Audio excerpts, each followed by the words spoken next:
Sinal da Santa Cruz, livrai-nos Deus, nosso Senhor, dos nossos inimigos. No nome do Pai, meu Deus. Hoje, neste recolhimento do mês de julho, vamos buscar inspiração para aumentar a nossa fé e o nosso amor à Igreja Católica. Para isso, nós não vamos nos concentrar em conceitos teóricos. Isso eu vou deixar para que vocês possam individualmente aprofundar pessoalmente, né, com algum livro, com algum vídeo. Quem vai inflamar a nossa fé e o nosso amor à Igreja é o exemplo dos santos, das santas.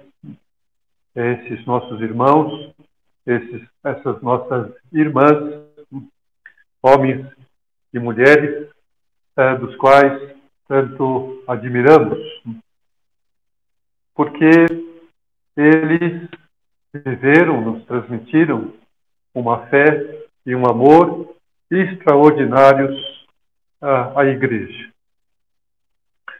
São José Maria é um desses santos. E ele mesmo definia essa sua fé, esse seu amor à Igreja, da seguinte maneira: tenho uma fé grande, absoluta, na minha mãe, a Igreja Católica, da qual nunca duvido e da qual estou seguro, porque assim Jesus Cristo, cabeça da sua Igreja, nos deixou bem determinado que as portas do inferno jamais prevalecerão contra ela. Apesar de serem palavras convincentes, se nós ficarmos apenas nelas, estaremos caindo naquelas teorias nas quais não queremos nos envolver agora. Então, vamos olhar para 3 circunstâncias da vida de São José Maria que nos mostram com luzes esplêndidas essa sua fé, esse seu amor à Igreja. E a primeira circunstância, ela ocorreu em 2 ocasiões na sua vida, 2 ocasiões muito semelhantes, por isso a gente pode se considerar como uma circunstância única. Em ambas ocasiões, ele mostrou que o mais importante de tudo é servir a Igreja. Manifestação, então, clara, dinâmica, concreta, de fé e de amor, né, prático à Igreja. A primeira ocasião se deu no dia 22 de junho de 1933. Ele estava rezando na tribuna da Igreja do Perpétuo Socorro, no Senhor do Perpétuo Socorro, em Madrid, quando lhe veio ao pensamento muito rápido e fulminante, uma ideia terrível. E se o que está fazendo, em outubro de 1928, quase 5 anos atrás, Deus havia mostrado que todos os caminhos da terra podem ser ocasião de santificação. Toda pessoa batizada pode ser santa, seja qual for a sua circunstância, através do seu trabalho, através das suas atividades cotidianas. Então, ele estava transmitindo isso, estava cumprindo aquilo que Deus lhe tinha pedido naquele dia, de 2 de outubro de 28. E aí, de repente, veio esse pensamento: mas e se isso é coisa da tua cabeça? Se é você que está inventando isso e não vem de Deus.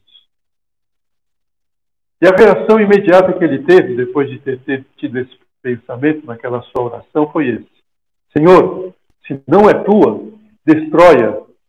Se é, confirma-me. E ao contar mais tarde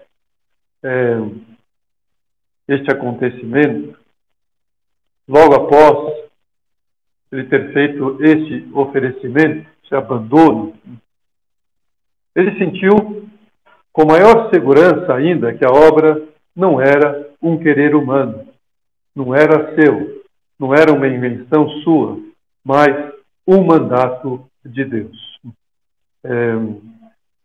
Deus estava se servindo dele como instrumento. E uma situação semelhante a essa ocorreu no verão de 1941. Estava numa granja, descansando, e se pôs a considerar a grande dificuldade que tinha para que os eclesiásticos entendessem a obra, entendessem esse caminho de santidade laical.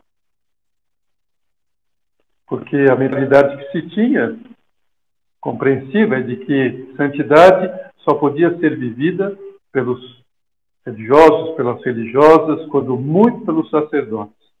Nem sacerdotes tinham muita fama, não, de que podiam buscar a santidade. Era religioso, né? E aí, então, os eclesiásticos tinham essa dificuldade, né, de entender, e veio-lhe à mente, durante a missa, a possibilidade de que não se concedesse a aprovação em Roma. Não estavam entendendo, não iriam entender, se a obra fosse apresentada com essa monstruosidade que os perseguidores a denunciavam. Com lágrima nos olhos, mas com uma confiança total, ele fez o seguinte oferecimento a Jesus sacramentado, que estava em suas mãos, né, a hóstia santa que ele tinha acabado de consagrar.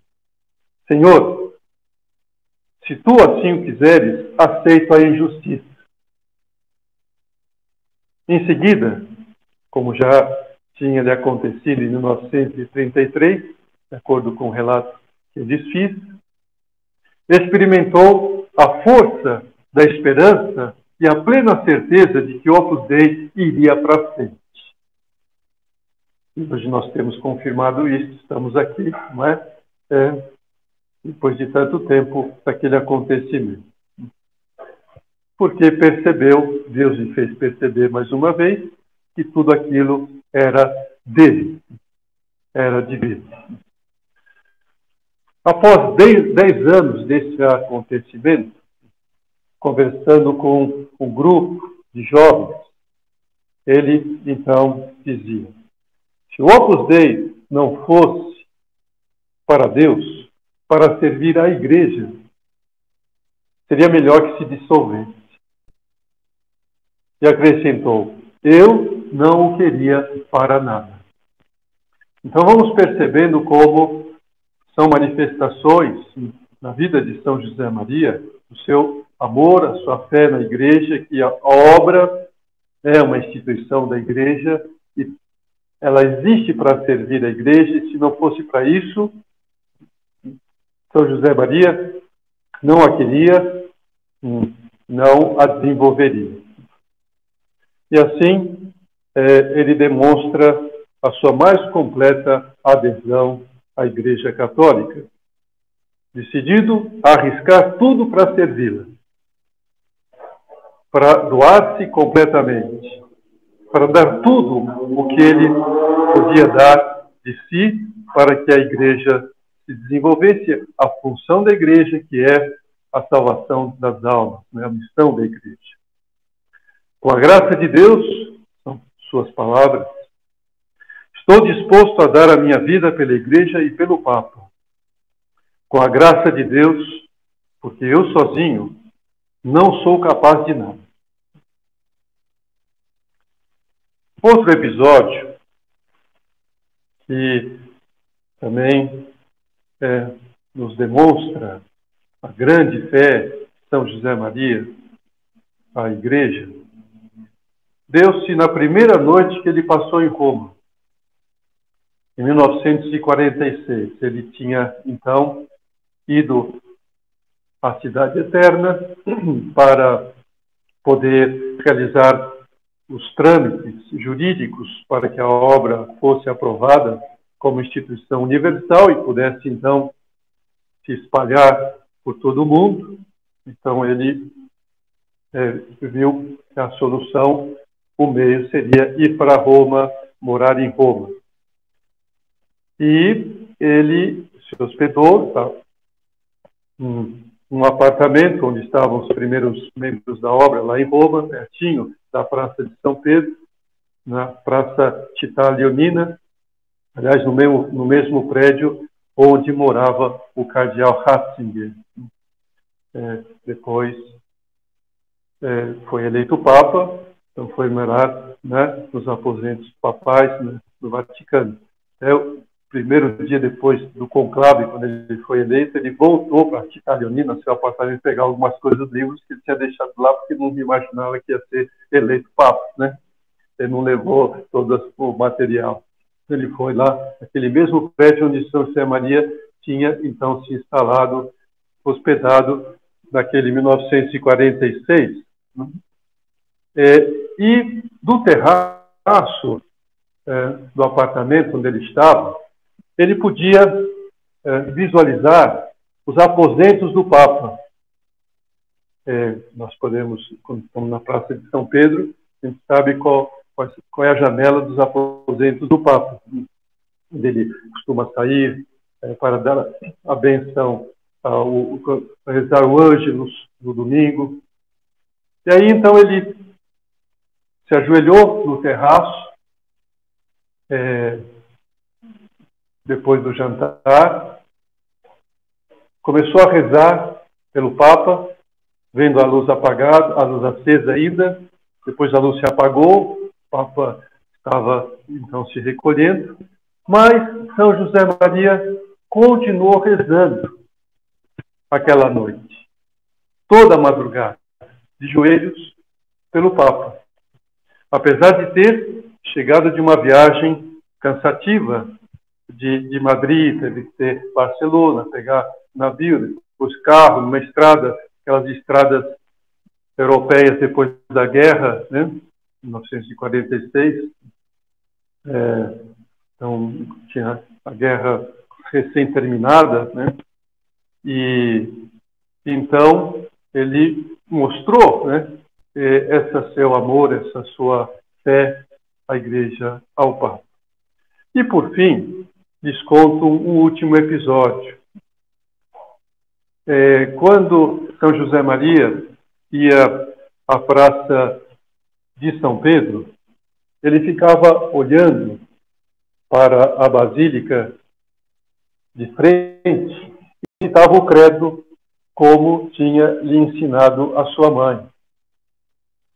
Mas ao chegar à parte onde no credo nós dizemos: creio no Espírito Santo, na Santa Igreja Católica, ele intercalava, repetindo 3 vezes: creio em minha mãe, a Igreja Romana, una, santa, católica e apostólica. E terminava com: apesar dos pesares. Em 1948, ele rezou assim, quando estava junto com o cardeal Tardini, que era então o secretário do Estado, ou seja, primeiro-ministro, né? Se a gente for comparar, né, em termos de governo de um país, como é o Vaticano, o secretário de Estado é o primeiro-ministro, o Papa é o presidente, né? Primeiro-ministro, enfim. O Papa primeiro, segundo, secretário de Estado. Então, cardeal Tardini era amigo de São José Maria, fez amizade com ele, estavam rezando lá diante do altar da confissão, onde está enterrado São Pedro, e no final, rezando, né, o credo, São José Maria rezou com ele em italiano. Então, usaram o símbolo niceno-atanasiano, quando se diz, né, Igreja Santa, creio na Igreja Una, Santa, Católica e Apostólica. E aí, São José Maria completou, né, malgrado tutto. Aí continuou o credo, terminou. Aí o cardeal Tardini perguntou a São José Maria por que ele tinha acrescentado aquilo se não faz parte do credo, né? Esse malgrado tutto, né? Quer dizer, apesar dos pesares. Né? E aí São José Maria lhe explicou, apesar dos seus erros e dos meus.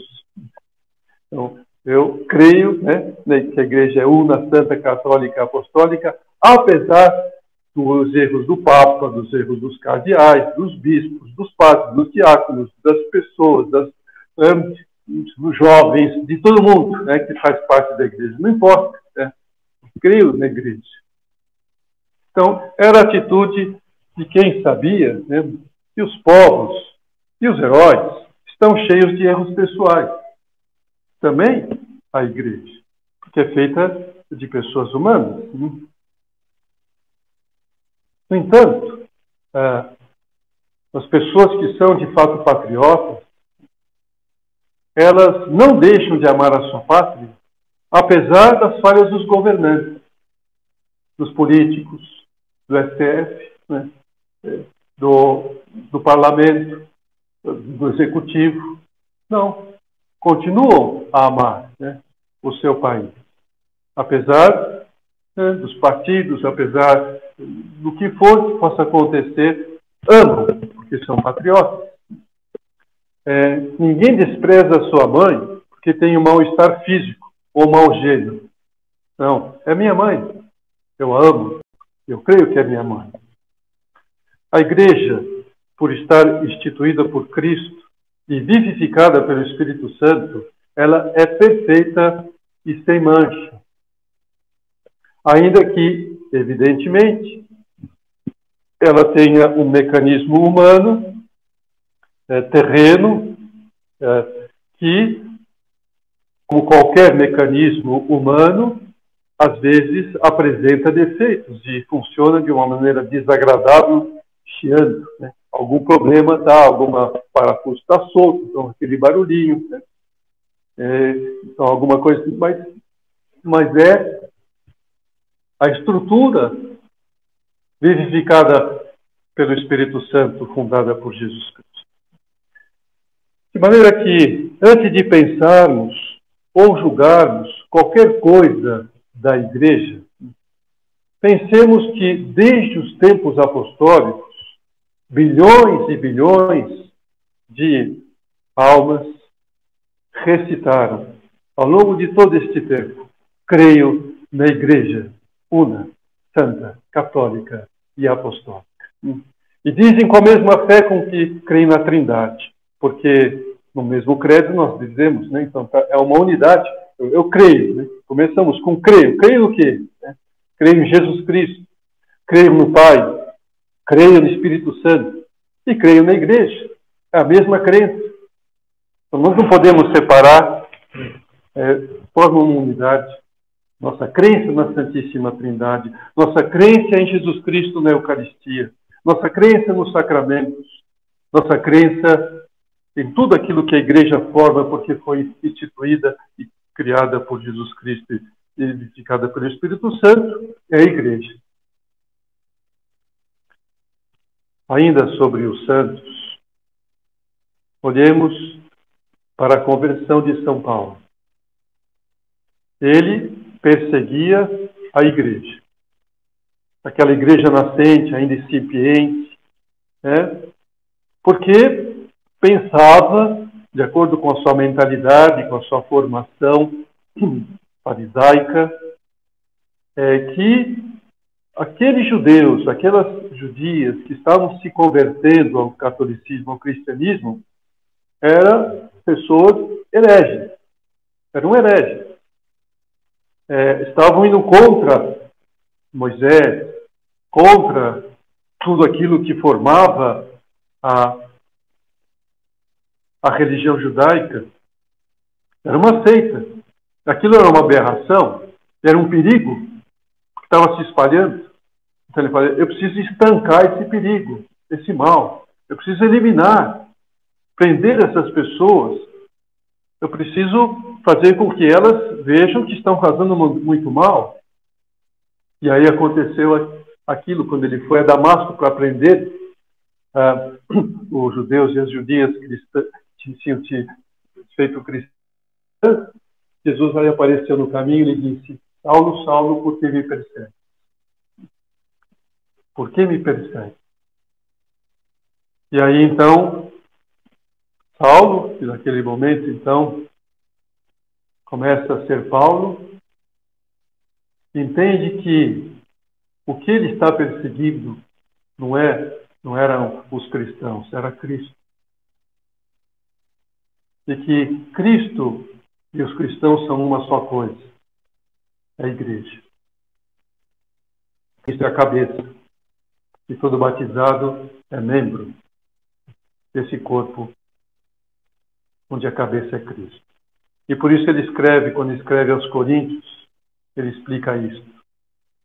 Porque como o corpo é um todo, tendo muitos membros, e todos os membros do corpo, embora muitos, formam um só corpo, assim também é Cristo. Em um só Espírito fomos batizados, todos nós, mas formamos um só corpo, judeus ou gregos, escravos ou livres, e todos fomos impregnados do mesmo Espírito. Assim, o corpo não consiste em um só membro, mas em muitos. Se o membro sofre, todos os membros padecem com ele. E se o membro é tratado com carinho, todos os outros se congratulam por ele. Ora, vós sois o corpo de Cristo, e cada um de sua parte é um dos seus membros. São José Maria também fazia-nos considerar que as pessoas que compõem a igreja são todas pecadoras. Ela é santa em suas estruturas. É santa em busca de santidade. É santa e penitente ao mesmo tempo. É santa em si mesma, doente, nos homens e mulheres que a formam. Por isso, seria muito cômodo criticar. Estas são considerações de um outro santo. A igreja já o beatificou, Álvaro del Portillo, primeiro sucessor, São José Maria. Mas nós não devemos criticar nunca a ninguém, e menos aos sacerdotes ou aos bispos. Se vedes em algum lugar as coisas não andarem bem, porque se publicam erros, calai-vos e perguntai-vos quanto eu rezei. Como mortifiquei-me para que tudo se conserte. Quando Voltaire empunhou a pena para ferir mortalmente a igreja, um dos protagonistas, da enciclopédia, do iluminismo, que tanto mal fez e continua fazendo, e um dos frutos disto foi a Revolução Francesa, que foi uma das perseguições mais atrozes contra a igreja, ainda que ponha como lema liberdade, unidade, fraternidade, mas na realidade não tem nada disso, a Revolução Francesa. Voltaire escreveu: 12 pescadores fundaram o cristianismo. Em 20 anos, eu o destruirei com os meus escritos. Sem dúvida, ele podia se gabar de ser um notável escritor, não é? Temos que aceitar isso. Um dos mais elegantes poetas franceses. Em parte, seus escritos fizeram grandes males. Não a igreja diretamente, mas a sociedade, as pessoas deixaram-se influenciar pelas suas palavras. Mas Voltaire morreu desesperado em 1778, com 84 anos. E a obra dos 12 pescadores continua plenamente ativa, vivíssima.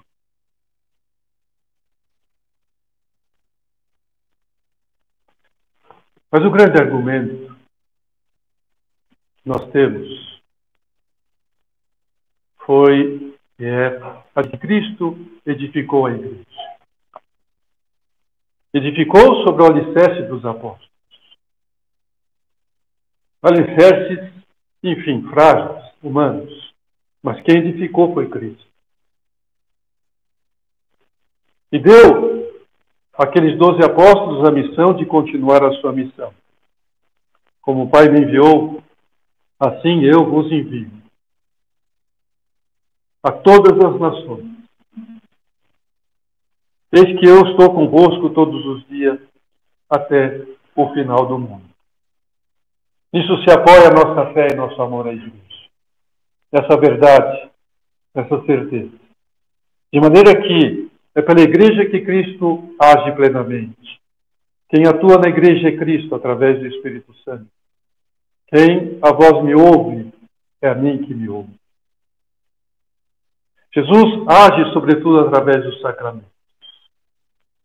Onde nós podemos ter certeza dessa ação do Espírito Santo, através dos sacramentos.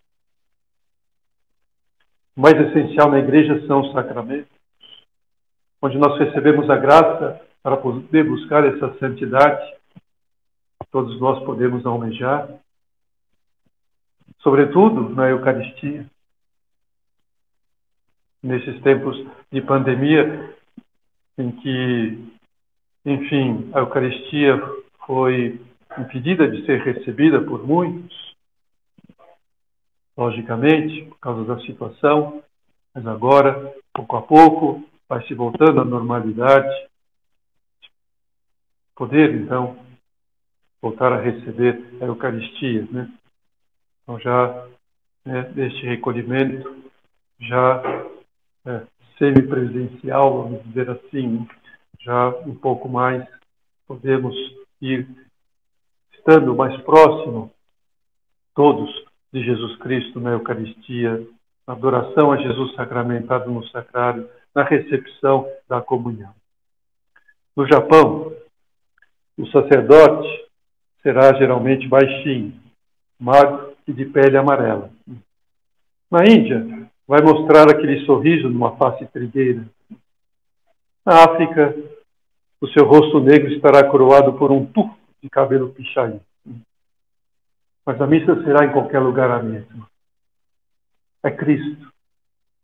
Na figura do sacerdote, é Cristo lá presente.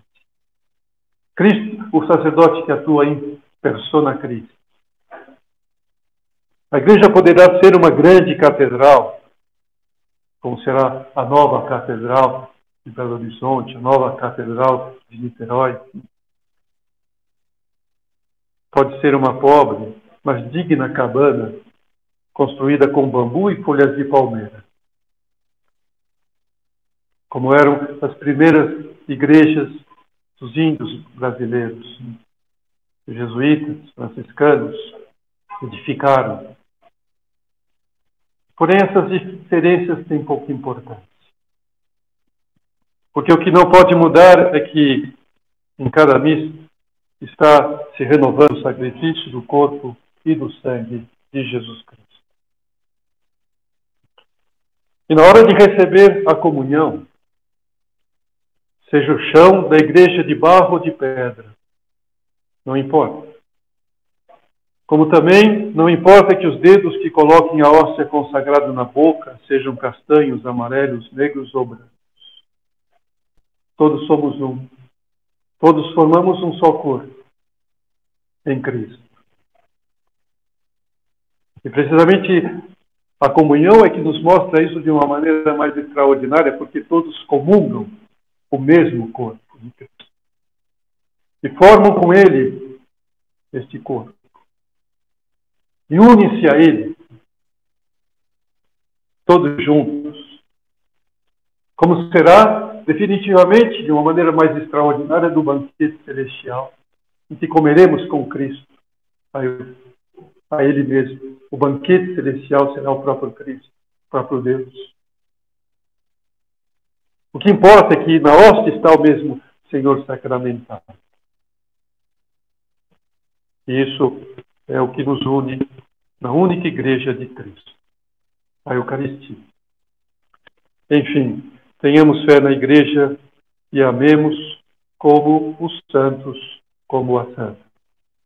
Nossa Senhora, Mãe da igreja e Mãe nossa, que nos ajude a imitar-nos.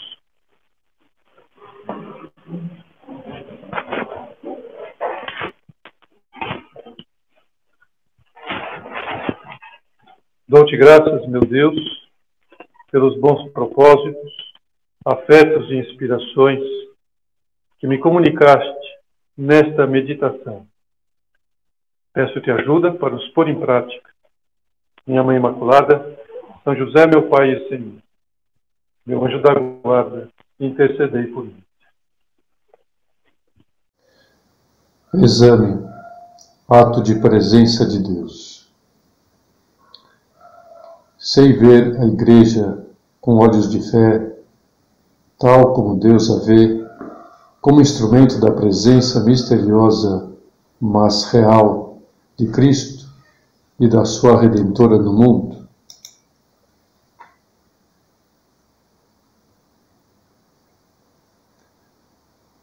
Tenho noções claras sobre a doutrina e a história da Igreja. Conheço bem a maravilhosa riqueza das vidas dos santos, que refletem em suas vidas o caráter divino da Igreja.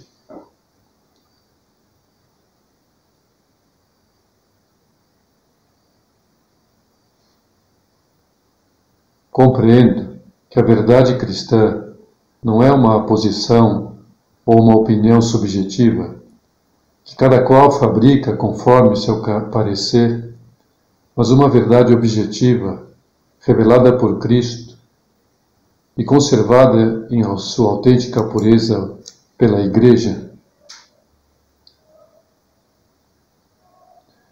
Estou convencido de que uma vida cristã sem a Igreja seria uma falácia, um engano, que nos afastaria da luz da verdade e das fontes de vida que são os sacramentos.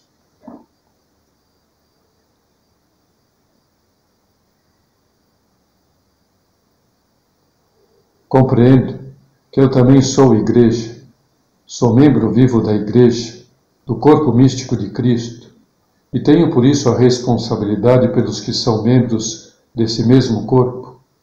Sou consciente do dever que tenho de rezar, de ajudar os outros, de fazer apostolado.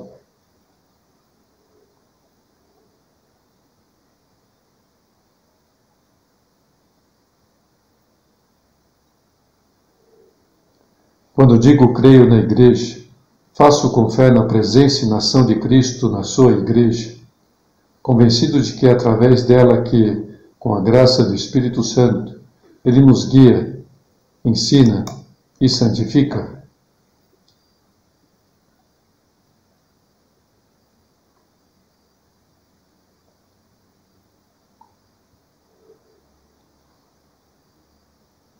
Rezo pelo Papa, sucessor de Pedro e vigário de Cristo na terra. Que iniciativas tenho para dar a conhecer os seus ensinamentos?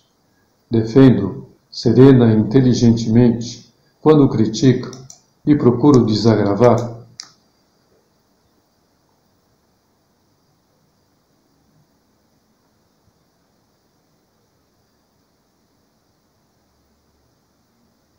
Rezo também pelos membros da hierarquia da Igreja, para que Deus lhes conceda a graça de serem pastores santos, fiéis à doutrina e unidos ao Papa. Rezo especialmente quando tenho conhecimento das falhas e fraquezas humanas de algum deles.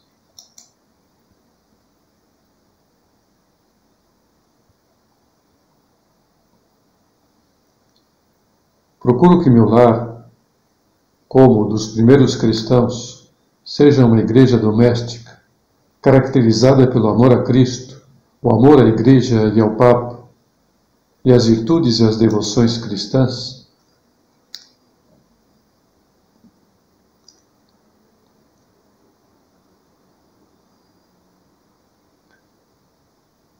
São José Maria dizia que os cristãos devemos ser semeadores de paz e de alegria. Posso dizer que sou assim, um semeador de paz e de alegria no meu lar, no meu trabalho, nos momentos de lazer e de esporte, na vida social?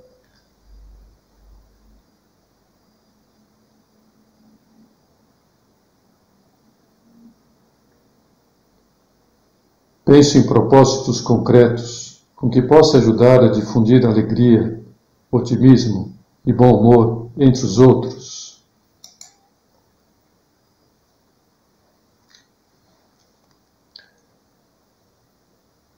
Ato de contrição.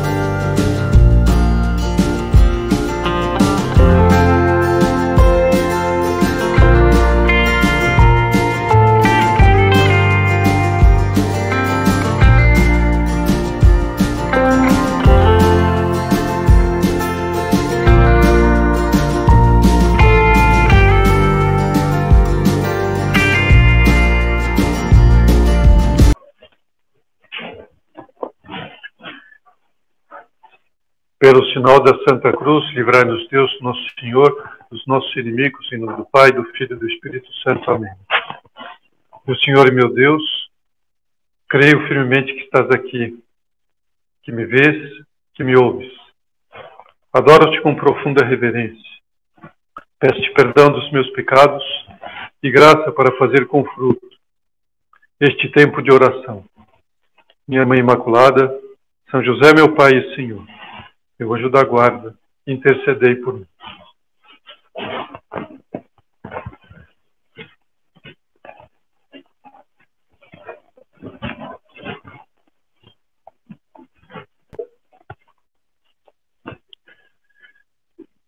Podemos concentrar agora esta segunda meditação, o recolhimento de julho, no amor que queremos dar à Igreja. Isso nos será fácil se a vermos como uma mãe que nos gerou. O batismo é o momento em que nós nascemos para a vida divina, a vida espiritual, a vida de Jesus Cristo, essa vida que Ele trouxe em abundância. E podemos considerar, então, que quem nos gerou, né, para essa vida foi a Igreja, nossa mãe. E mais do que isto, como uma boa mãe, ela é quem nos alimenta com o pão da palavra de Deus e da Eucaristia. E, como uma boa mãe, ela nos educa, né, no conhecimento das verdades fundamentais da nossa fé. Vai nos ajudando a não cairmos, né, em heresia e assim sermos salvos. E ela quem nos oferece, né, todos os meios para sermos santos, para identificarmos com Cristo. Por tudo isto, é que temos pela Igreja, e devemos ter, uma ternura filial. A mesma ternura que um bom filho, uma boa filha tem por uma boa mãe. Mesmo que essa mãe tenha gerado filhos que se tornaram perversos, que são como que a vergonha da família, que envergonham a própria mãe.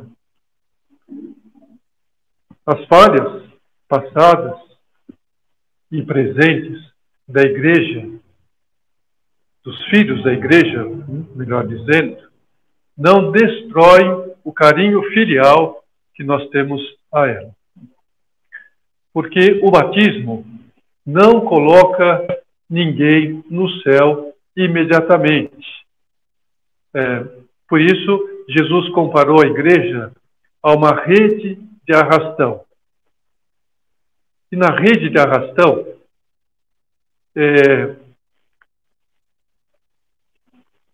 se pode pescar, se pode prender-se à rede todo tipo de peixes. Peixes grandes, peixes pequenos, peixes doentes, peixes maus, peixes ferozes, peixes mansos. E até, além de peixe, vem plástico, vem bota, vem pneu, vem tudo, né? Então a igreja é isto. Ela não é uma vara de pescar, vou pegar o peixinho que eu quero, né? Aqui, né? O robalo ou dourado, né? Não, tem todo tipo de peixe, todo tipo de pessoas. A igreja, ela quer abranger toda a humanidade, quer que todos venham a ela. Todos venham a esse aprisco, para serem purificados, serem salvos, serem, enfim, edificados no amor. Talvez seja mais seguro, né, deixar a carteira de dinheiro com cartão na carteira no banco de uma igreja protestante. Porque nas igrejas católicas entram todo mundo, ela está aberta a todos. Ainda que não pode hoje entrar com febre, né? Só isso que vai medir a febre, aí não pode por outros motivos, né? Mas o resto pode entrar todo mundo.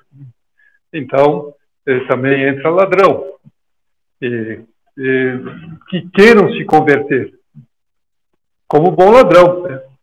Se converteu. Então, a igreja está aberta para que todos se convertam. Não está fechada, não é aceita dos escolhidos, né? Dos perfeitos. Afinal, nosso Senhor não veio salvar os sãos, mas os pecadores. E por isso, até o final dos tempos, ela continuará tendo no seu seio trigo e joio. Só no final é que os anjos vão, então, separar o trigo do joio. Mas até lá está tudo misturado no campo da igreja. Nos cemitérios das igrejas, principalmente nas catedrais, estão sepultados bons e maus, bons bispos, bispos que não foram tão bons, está todo mundo lá. O papel de decidir quem irá para o céu ou para o inferno, isso é o papel de Deus, não é nosso. Nós temos que cuidar pessoalmente, em primeiro lugar, de sermos santos e salvados, e ajudar a outros que o sejam também. Agora, o julgamento não é nosso papel. Não somos juízes de ninguém.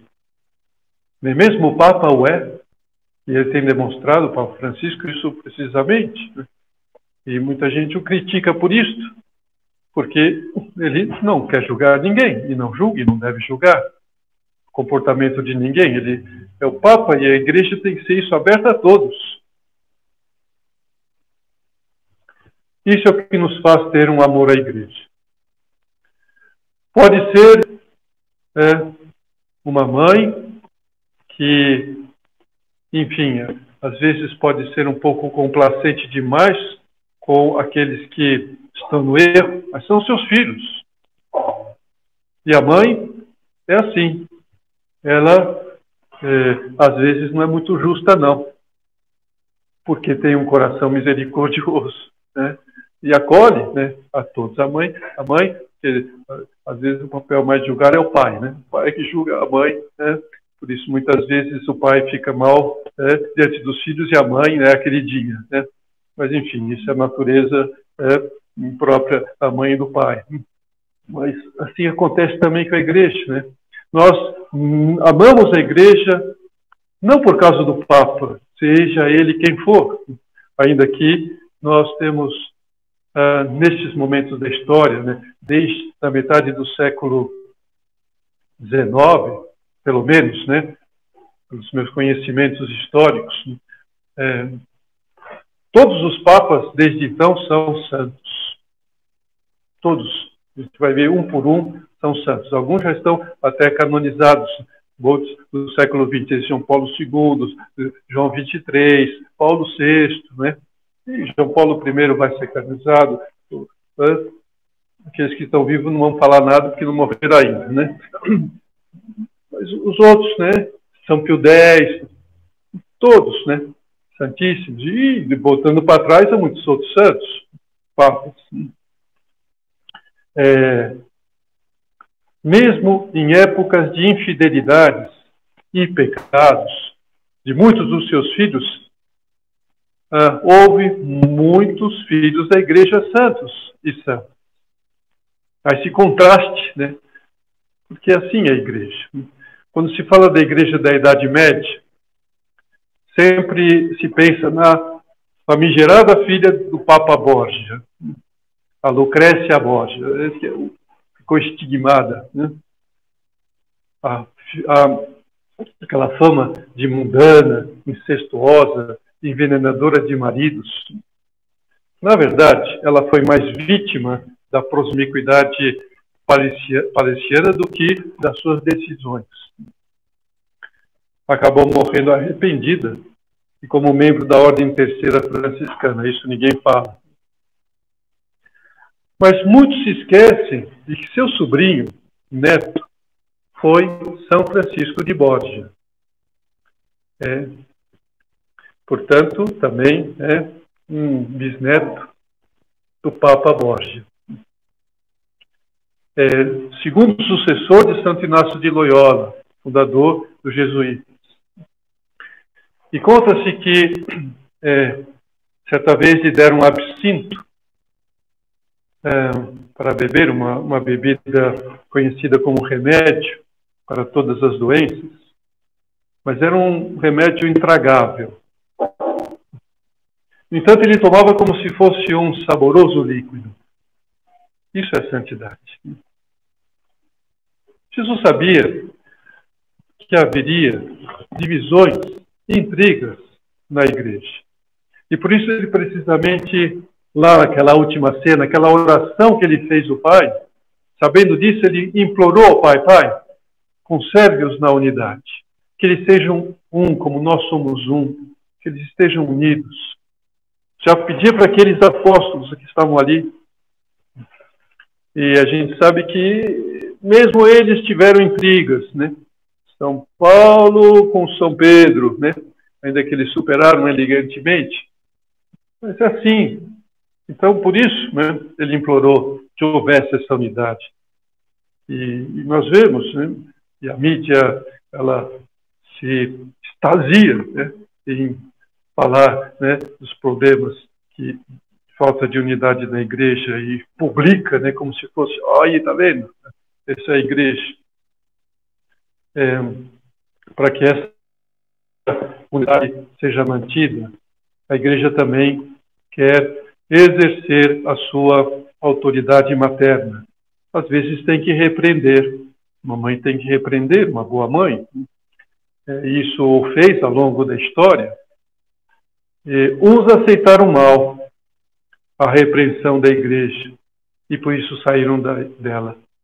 Temos o exemplo triste aqui no Brasil do Leonardo Boff, né? Foi repreendido pelo cardeal Ratzinger, a mando do pedido de São Paulo II. Ele não aceitou, saiu da igreja com as suas ideias, enfim, não querendo acatar o que a sua mãe igreja falava.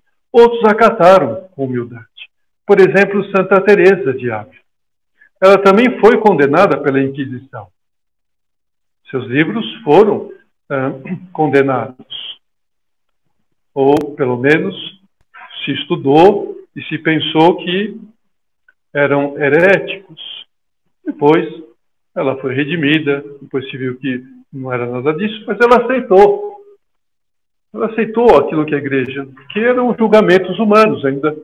Como São José Maria aceitou que não entendessem a obra, que dissessem que a obra tinha chegado a 100 anos de antecipação, ele aceitou, falou, vou acatar, mas com o ânimo de recuperar, eu vou pôr os meios para que se entenda melhor o que é a obra. Aí se entendeu, e depois a igreja confirmou e a fez, né? Ser uma prelazia pessoal e assim por diante. E assim, também na década de 50, o padre Henri de Lubac, um teólogo francês, recebeu uma repreensão da Santa Sé. Por quê? Porque, segundo, né, enfim, a Santa Sé parecia, né, que Henri de Lubac estava criando uma nova teologia, que poderia ser mal entendida, não estava muito bem explicado, então chamaram, porque, olha, isso aqui parece que não é certo, né? Precisa se explicar melhor, né? E ele aceitou e tentou explicar melhor aquelas suas ideias, não abandonou a igreja. E foi um dos grandes colaboradores do Concílio Vaticano II, os teólogos mais eminentes do Concílio Vaticano II, muitas das ideias, principalmente da teologia do laicato, que nós nos incluímos, o Opus Dei se inclui, né? Então ele ajudou muito nessa teologia do laicato, da santificação do leigo.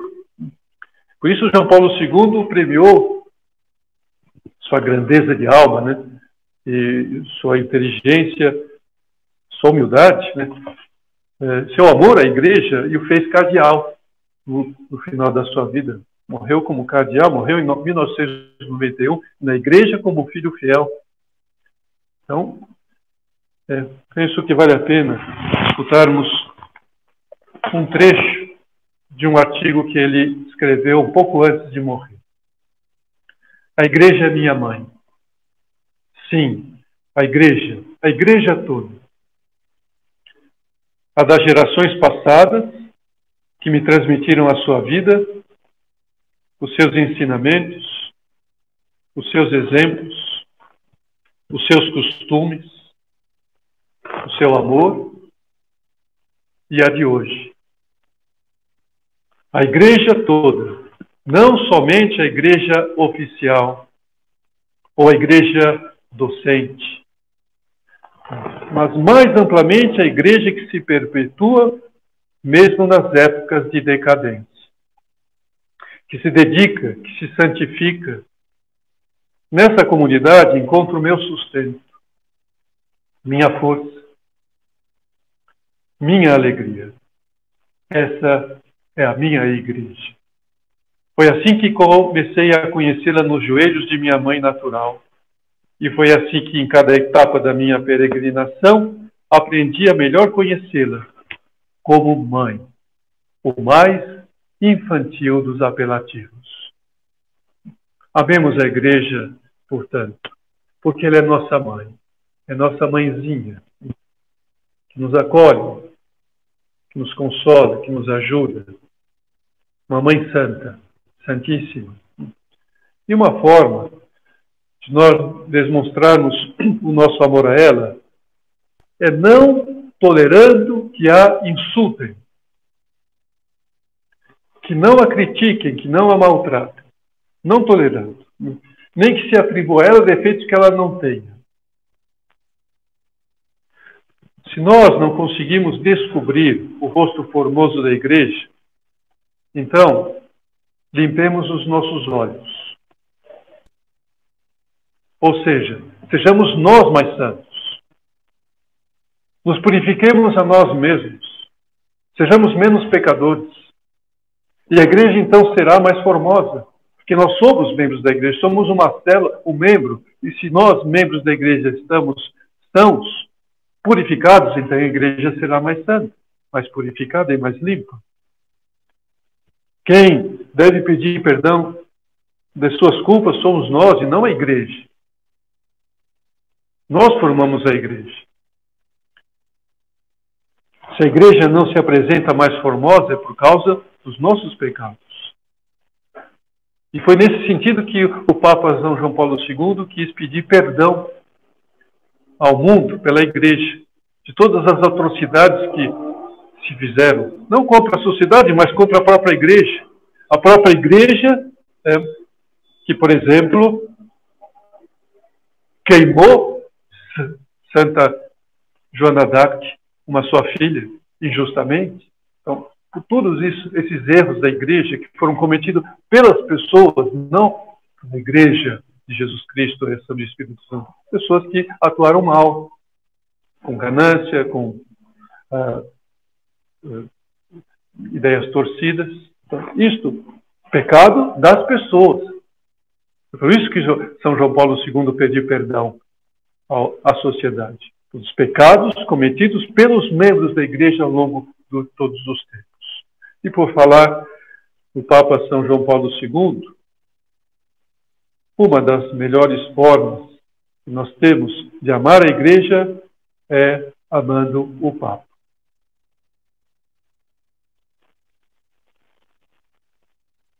Assim, nos indica, nos estimula, nos instiga São José Maria.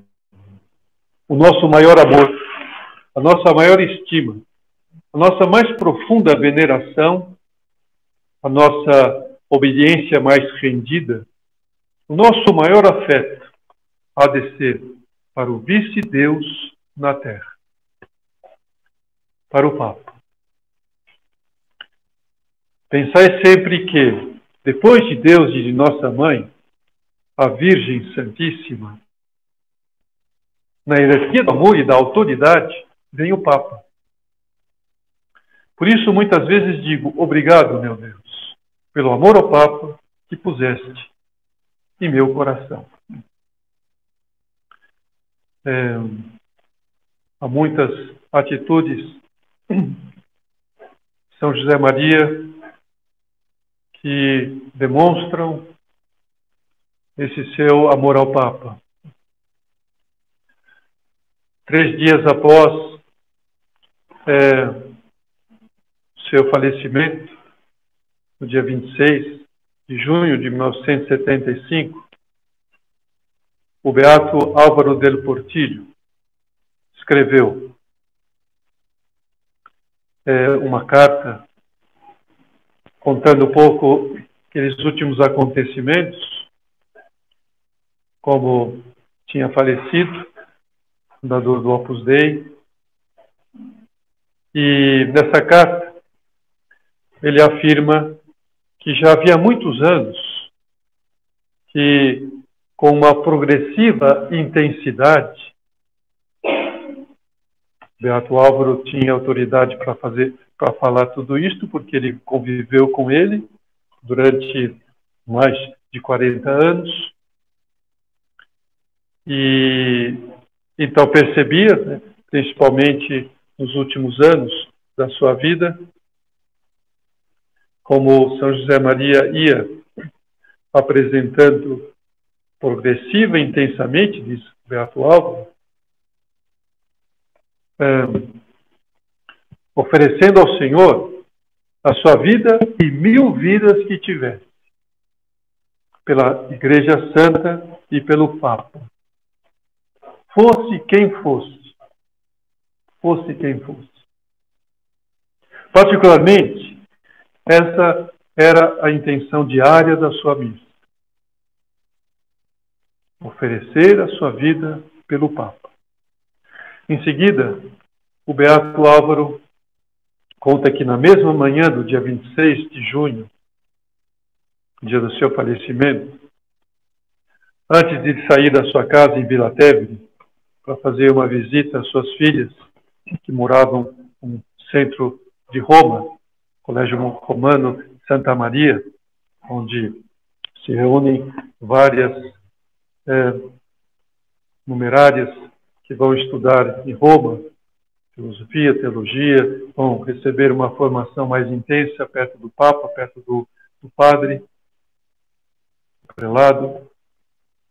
ele deu a tarefa a 2 dos seus filhos do Opus Dei de visitar um amigo do Santo Padre. Esse amigo do Santo Padre tinha manifestado o interesse de conhecer melhor o Opus Dei. E pediu a esses 2 dos seus filhos espirituais que dissesse a este homem que ele já fazia muitos anos oferecia a Santa Missa pela Igreja e pelo Papa. Podem dizer com segurança, dizia uma das últimas palavras de São José Maria na Terra, porque vocês me ouviram dizer muitas vezes que oferecia ao Senhor minha vida pelo Papa, quem quer que fosse. São Paulo mostra-nos que o amor que Cristo tem por sua Igreja e que São Paulo põe como modelo do amor que um esposo deve ter para com sua esposa e vice-versa.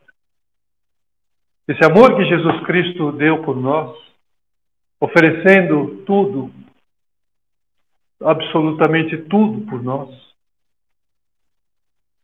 E por isso, Jesus Cristo, lhe agradecemos por esse seu amor. E por isso lhe amamos. Por esse amor rendido, extraordinário que se manifestou por nós. Nós que ainda naquela cruz nem existíamos, só existiríamos 2000 anos depois. O Senhor pensou em nós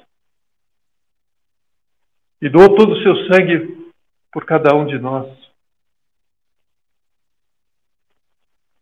E São Paulo, então, foi esse exemplo de Cristo, mostrando que a igreja, além, como ele falava, que é corpo místico de Cristo, nós somos membros deste corpo, Jesus é a cabeça. Ele também, outra figura que ele mostrava, para mostrar que a igreja é a esposa de Cristo, quem ele amou. Por isso, quando escreve aos Efésios, diz: maridos, amai as vossas mulheres, como Cristo amou a igreja e se entregou por ela para santificá-la. Aí, isto também faz referência, que não tenha o escopo dessa meditação, esse fim, mas também pensando no que é o matrimônio, né? No que é o casamento. E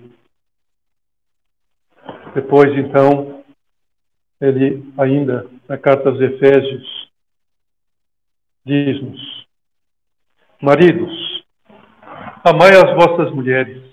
Ou melhor, certamente, ninguém jamais aborreceu a sua própria carne. Apresenta algo lógico, né? Ninguém, pelo menos que esteja com a mente sã, vai fazer algum dano ao seu corpo. Ao contrário, cada qual a alimenta e a trata como Cristo faz a sua igreja. Olha que bonito. Como São Paulo apresenta, o amor de Cristo à igreja. Ele alimenta o seu corpo. Porque somos membros do seu corpo. Por isso o homem deixará pai e mãe, mais uma vez, fazendo referência ao matrimônio. Se unirá à sua mulher, e os dois construirão uma só carne. Este mistério é grande. Quero dizer, com referência a Cristo e à Igreja.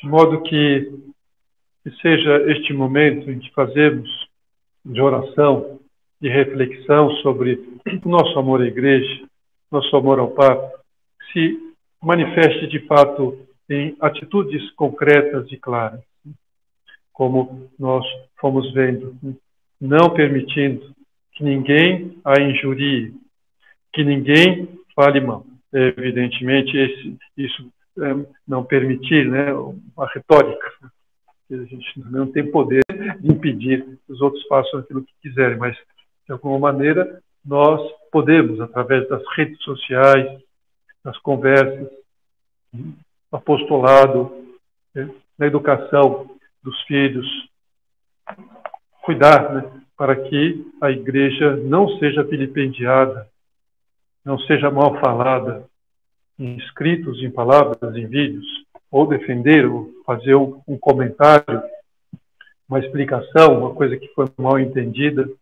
Sempre é nosso papel este, e assim é que devemos fazê-lo sempre, cuidando para a igreja sempre seja vista com seu resplendor autêntico, sua formosura, porque, antes de tudo, a igreja é essa esposa, essa Jerusalém celeste, que, afinal de contas, a igreja não é só aquela que está aqui na terra, a igreja peregrina, mas é também a igreja que está já no céu, triunfante. E essa igreja que se unirá a esta peregrina, que se descerá toda formosa como uma esposa também, bonito, né? Que São João tenha visto no Apocalipse, tenha nos manifestado que a Jerusalém celeste que veste como uma esposa, toda enfeitada como uma noiva, a mais bonita, né? No mundo é uma noiva, né? E assim é a igreja, e assim nós devemos tê-la, e podemos unir-nos a ela, então, definitivamente. Então, devemos pedir ao Senhor e a sua mãe bendita, Santa Maria, que nos ajude a crescer em santidade pessoal, para assim sermos bons filhos de Deus. São José Maria, desde quase o princípio do Opus Dei, ele repetia uma jaculatória em latim, dizendo Omnes cum Petro ad Iesum per Maria. Ou seja, todos com Pedro, com o Papa, vamos a Jesus. Essa é a finalidade do Papa, da Igreja, levarmos a Jesus. Junto com quem? Ora, junto com Maria, nossa Mãe Santíssima.